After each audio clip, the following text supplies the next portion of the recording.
আমি আজকে একটা ভোট দিলাম, আমার পরিবার ভোট দিল না, এই কারণে যদি আজকে কোরআন প্রতিষ্ঠিত না হয়, দিন প্রতিষ্ঠিত না হয়, এই যে আমি আপনার ভোটটা নষ্ট করলাম, এর জন্য কিন্তু আমাদের আল্লাহর দরবারে কান করে দাঁড় হতে হবে।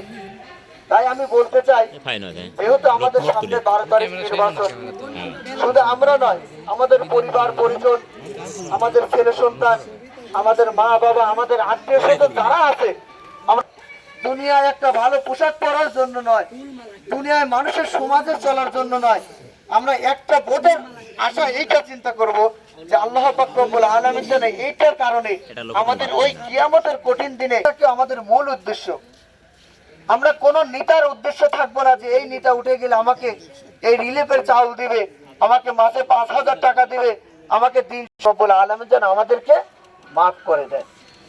শেষ সময় আমরা একটা কথা বলবো, যেহেতু একটা নেকির ওসিলা আমরা বর্ণনা দিলাম, সেই একটা নেকির ওসিলা আমি কিছু কথা বলে ইনশাআল্লাহ এখান থেকে বিদায় নেব। পবিত্র কুরআনুল কারীমের মধ্যে একটা সূরা নাজিল করেছে, সেই সূরাটা হচ্ছে 8টি আয়াত বিশিষ্ট একটি সূরা। সেই 8টি আয়াত বিশিষ্ট একটি সূরার মধ্যে আল্লাহ পাক রব্বুল আলামিন 7টি ফজিলত দান করেছেন। সুবহানাল্লাহ, 8টি আয়াত বিশিষ্ট একটি সূরা আর 7টি ফজিলত দান করেছেন। সূরাটা অতি ছোট কিন্তু ফজিলত অনেক বড়।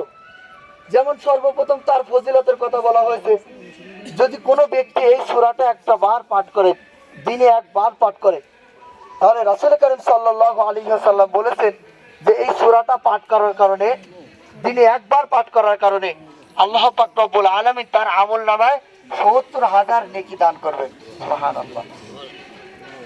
তাহলে একবার পাঠ করার কারণে আমরা একটা নেকির জন্য যেহেতু কিয়ামতের ওই কঠিন দিন আমাদের ৭০,০০০ বছর ধরে পেরেশান হইতে হবে, কিন্তু এমন একটি সূরা আল্লাহ পাক রব্বুল আলামিন আমাদেরকে দান করেছেন যে একবার যদি আমি আপনি তেলাওয়াত করি, এই সূরাটা তেলাওয়াত করার কারণে আল্লাহ পাক রব্বুল আলামিন আমার আপনার আমলনামায় ৭০,০০০ নেকি দান করবে।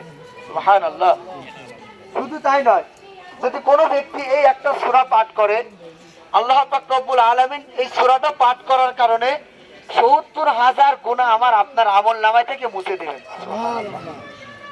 তাহলে সর্বপ্রথম বলেছেন যে একবার পাঠ করার কারণে ৭০,০০০ নেকি দান করবে, আর একবার পাঠ করার কারণে ৭০,০০০ গুনাহ আমার আপনার আমলনামায় থেকে মুছে দেবেন। ৩ নম্বর বলা হয়েছে ফজিলতের গলা, যে এই ব্যক্তি একবার যদি কোনো এই সূরা পাঠ করে, তাহলে আল্লাহ পাক রব্বুল আলামিন ওই ব্যক্তিকে ৭০,০০০ মর্যাদা দান করবেন। তাহলে দেখেন, একটা সামান্য ছোট্ট একটা সূরা, 8টা বিশিষ্ট আয়াত, এই সূরাটা পাঠ করলে ৭০,০০০ নেকি দান করবেন।